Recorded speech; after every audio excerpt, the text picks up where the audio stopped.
Hola, welcome back. We're going to continue our lesson on finding the slope of a line or finding the rate of change. It means the same thing. Last time we talked about how to find the rate of change or slope with a table and how to find it graphically or using a graph. Today we're going to focus on how to find the slope of a line if you're given the coordinates of 2 points that are on the line.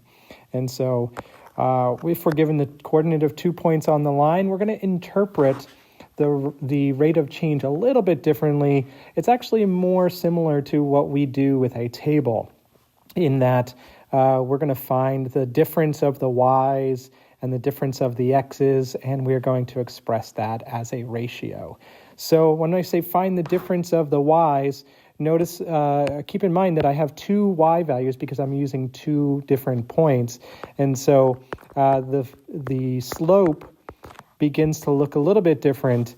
Notice I'm using this little subscript for my y values. Not that doesn't mean y squared or y to the first power. What that means is the second y minus the first y. Okay, so this is my change in y's or my delta y. And then in the denominator, I have my change in x's. So x sub 2 minus x sub 1. And so this is what we call the slope formula. And this is going to give us the slope of the line if we know the coordinates of 2 points on the line. Something to keep in mind, okay? Remember that coordinates are an x-y pair, and x always comes first in the pair, and then y comes second. So if we have 2 of them, let's think about this, okay? We have 2 points. The first point is going to be x sub 1, y sub 1, because it's the first x and the first y. And then the second point is going to be x sub 2 and y sub 2, okay? So think about this. All we're doing is substituting the x and y coordinates for each of the points into the slope formula to find the slope of the line. So what I'm going to do here is I'm going to go ahead and copy this, okay? I'm going to copy this, and we're going to come down here, and you'll see I have it written again right here. All right, there's my slope formula, and all of these different variations of how to find the slope are all related to one another, right? It's all about finding the change in the y's and the change in the x's. Just a little bit of context here.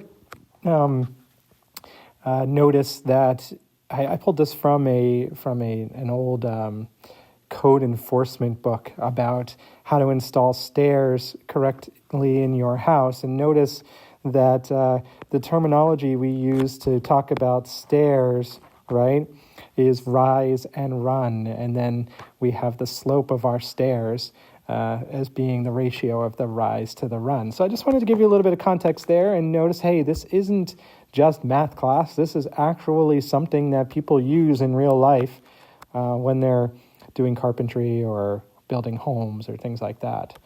So I'll tell you what, let's look at a few examples of how to find the slope of a line using 2 points found on the line. And we're going to use the slope formula again. So you know what I'm going to do? I'm going to go ahead and I'm going to put the slope formula right up here again. So it's always with us when we need it. And then we're going to start substituting values in, okay? So I've got 2 points, A and B. Notice that A we'll call x1, y1, and B we'll call x2, y2, yeah?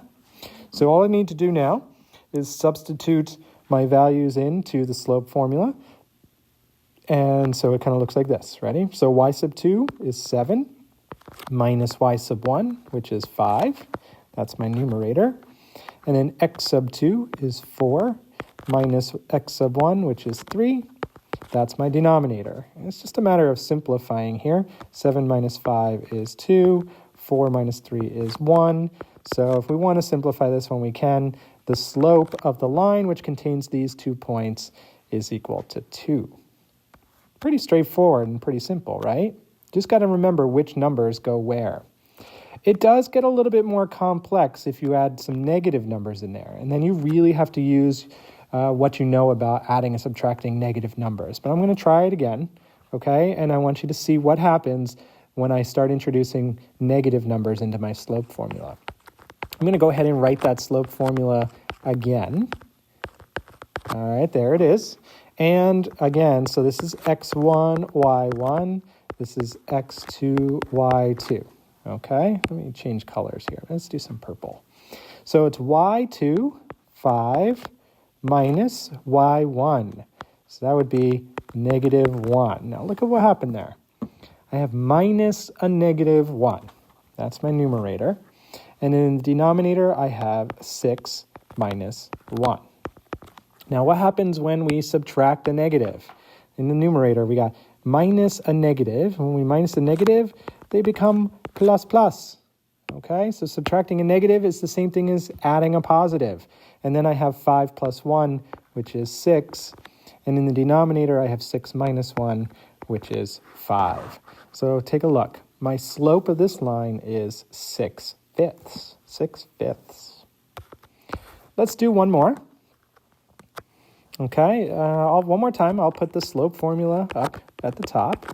And feel free to write it down as many times as you need to until you have it memorized or you feel like you can't get it wrong, okay? So we got lots of negatives here. We got to keep it straight. So here's x1, here's y1, here's x2, here's y2, okay? So I have -6 minus -2.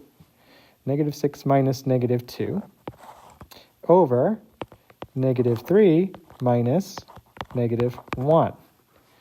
All right, so notice the minus sign.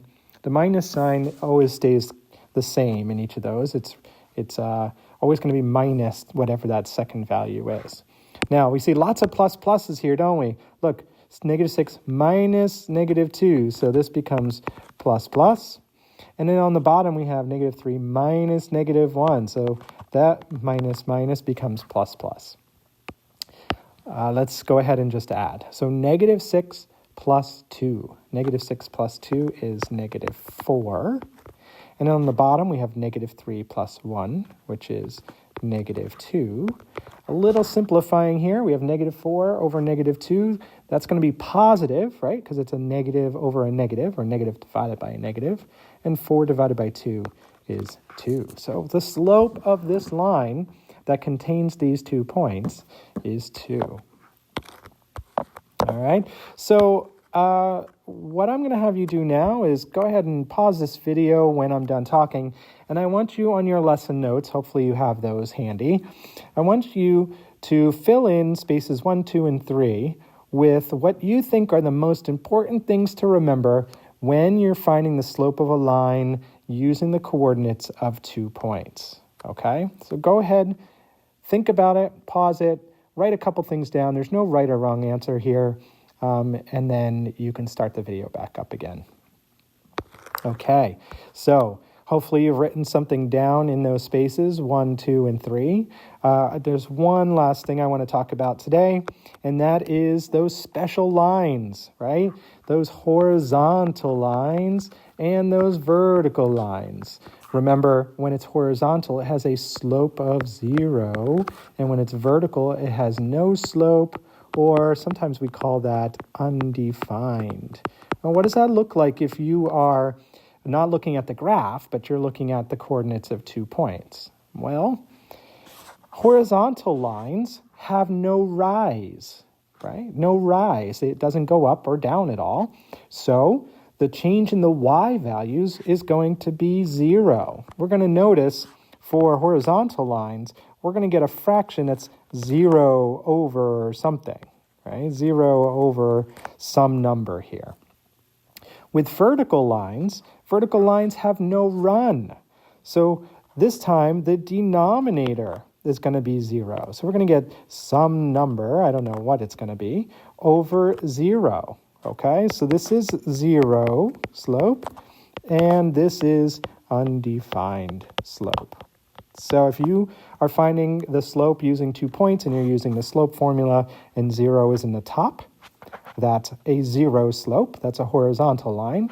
And if you get 0 in the bottom, that's a vertical line that has an undefined slope.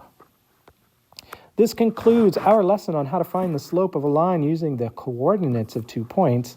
Remember, in this case, you're using the slope formula. Go ahead and give it some practice. I've got a practice sheet waiting for you in the folder, and see how you do. And if you run into any problems, let me know. I can help you work through it.